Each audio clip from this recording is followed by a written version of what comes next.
Welcome to Blizzard Fire. We hope this video helps fire up your solution. You begin by identifying your operating system and keyboard model so you pick the right tool. Install a remapping utility or manufacturer app now. This lets you change key behavior safely. Once done, back up your current key map or create a system restore point so you can revert if needed.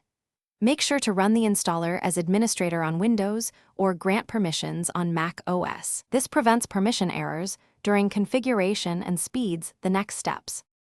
You open the remapping tool, pick your keyboard, and select the specific key to change because granularity matters. Assign a new function, macro, or permanently disable the key. Choose modifiers if you want combinations. Apply changes and immediately test in a text editor, browser, and any games you use since behavior can differ.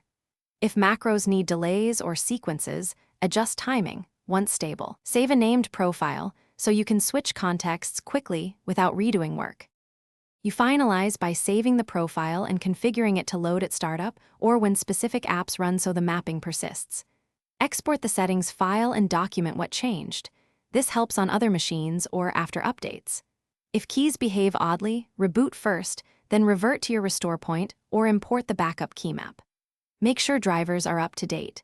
If issues persist, reinstall the keyboard driver or reset the app to default, because conflicts often come from outdated drivers or overlapping.